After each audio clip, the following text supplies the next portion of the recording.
దైవభక్తి అనే మత్తు. ఇది మనకు పట్టాల్సిన వ్యసనం.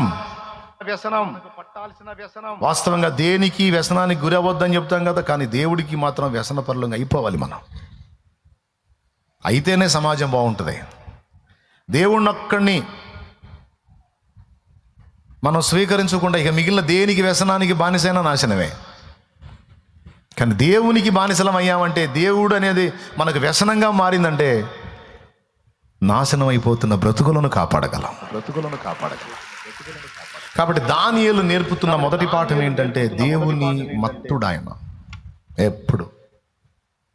నాయన మీకు అర్థమైందా? ఎంతమందికి అర్థమైంది? చేతులు ఎత్తండి. దేవుని మత్తుడు మొదటిది.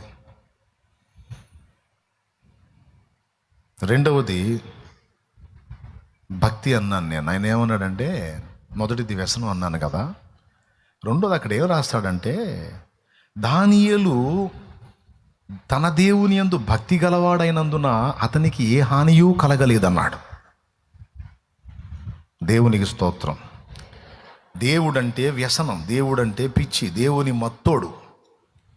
ఇక్కడ మనందరికి కూడా సవాల్ చేస్తున్నాడు. ఒక సవాల్ విసురుతున్నాడు మనకి దానియేలు. నా అంత మత్తులు మీరు కాగలరా? తాగుబోతుడు తన ప్రాణం పోతున్నా, కుటుంబం పోతున్నా, లైఫే కొలాప్స్ అవుతున్నా సరే దాన్ని మానుకోనట్టు దేవుని నిమిత్తం సమస్తం కోల్పోవడానికి ఇష్టపడేంత ఆ వ్యసనం నీకుందా దేవుని విషయంలో? అంతగా నువ్వు బానిస అయ్యావా? కాకపోతే నేనయ్యా అని చూపిస్తున్నాడు ఆయన. మనం పాట పాడు, దేవుని వారసులం అని పాడుకుంటాం. అది కాదు, దేవుని బానిసలం అని పాడుకో. ఎందుకంటే అలానే కావాలి కాబట్టి. ఓకే, పాయింట్ నెంబర్ 1, ఏమైపోవాలి మనం? ఏమత్తెక్కాలి మనకి? మనలో బాగా దేవునికి కనెక్ట్ అయిన వాళ్ళని అన్యులు అంటుంటారు, మత్తెక్కింది నీకు, బాగా మత పిచ్చెక్కిందే, మత్తెక్కింది నీకు. అరే నీకు మత్తెక్కిందిరా, బాగా ఎక్కిచ్చాడు రా ఎవడో, నీకు బాగా ఎక్కిచ్చాడు రా మత్తు. అర్థమైందా? ఎవరు? ఆ పాస్టర్ ఎక్కించుంటాడు రా, వాడే ఇప్పుడు అందరిని చెడగొడుతుంది, వాడు ఎక్కిచ్చాడు రా మీకు ఈ పిచ్చి. అరే ఏందిరా జీవితం, ఎప్పుడు దేవుడేందిరా? అరే కూసుంటే దేవుడు, లెగిస్తే దేవుడు, కదిలితే దేవుడు, నడిస్తే దేవుడు. ఏందిరా ఈ దేవుడు పిచ్చి ఏందిరా?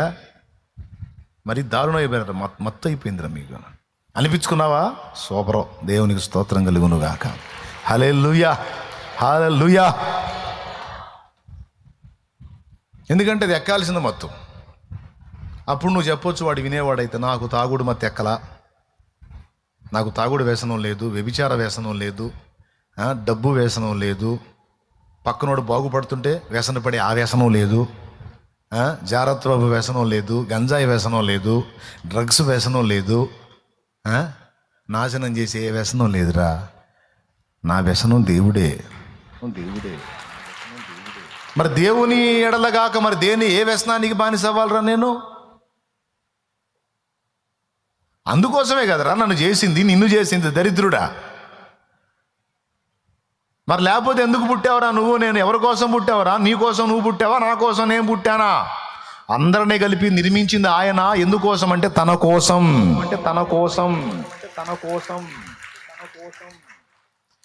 ఏర్పరచబడిన వంశమును రాజులైన యాజకులుగా చేసితివి.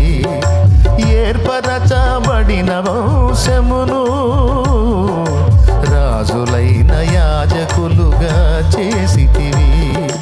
పరిశుద్ధ జనముగా, సొత్తైన ప్రజలుగా, పరిశుద్ధ జనముగా, సొత్తైన ప్రజలుగా, నీ కొరకే జీవించుట నాకు భాగ్యము. నీ చల్లని నీడలు, నీ చక్కని సేవలు నా బ్రతుకు సాగనింబయా. యేసయ్యా నా బ్రతుకు సాగనింబయా,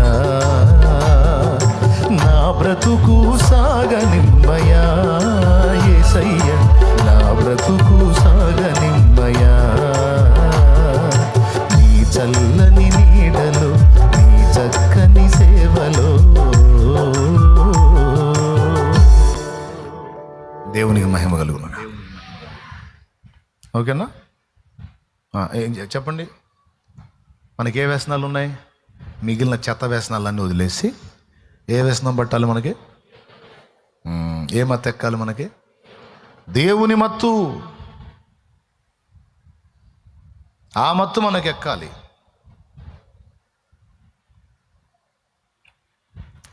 దాన్ని దేవుడు ఎదురు చూస్తున్నాడు. అలాంటి వ్యసన పరులు, నా విషయంలో అలా వ్యసనం కలిగి ఉన్న వాళ్ళు ఎంతమంది ఉన్నారో అని దేవుడు అక్కడి నుండి వెతుక్కుంటున్నాడట.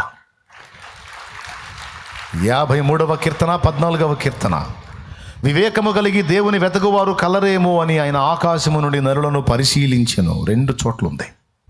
బిడ్డలారా, నా దేవుడు వెతుక్కుంటున్నాడు. నా పిచ్చోడు ఎవడున్నాడని, నా పిచ్చిది ఎవరుందో వెతుక్కుంటున్నాడు నా దేవుడు.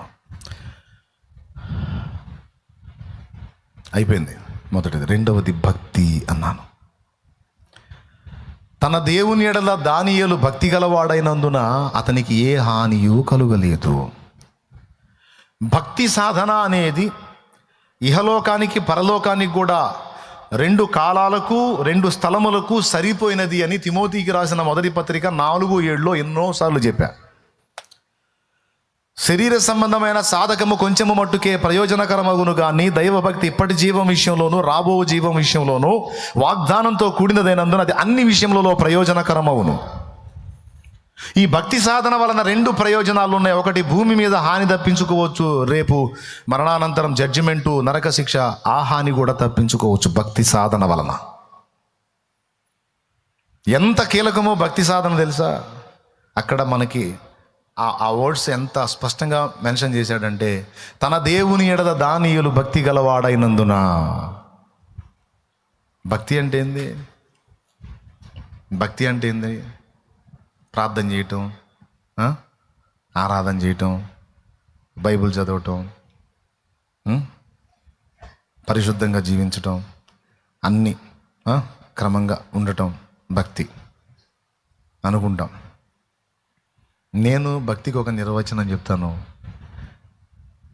దేవునికి భక్తి చేయుట అంటే పిచ్చిగా దేవుని ప్రేమించుట. పిచ్చిగా దేవుని ప్రేమించుట. ఎంత ప్రేమించాడంటే,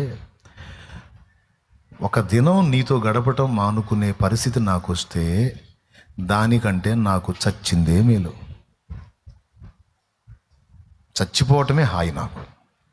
అంతేగా నిన్ను వదిలి మాత్రం ఉండలేను.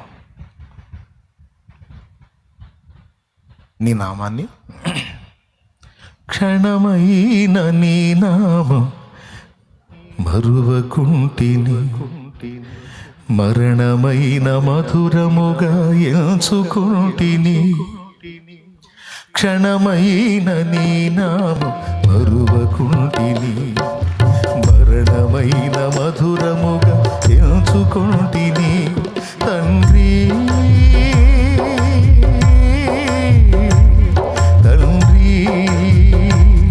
తండ్రి నీ ఉన్నావని బ్రతుకుచుంటిని. నా కొరకు నీవు, నీ కొరకు నేను, నా కొరకు నీవు, నీ కొరకు నేను.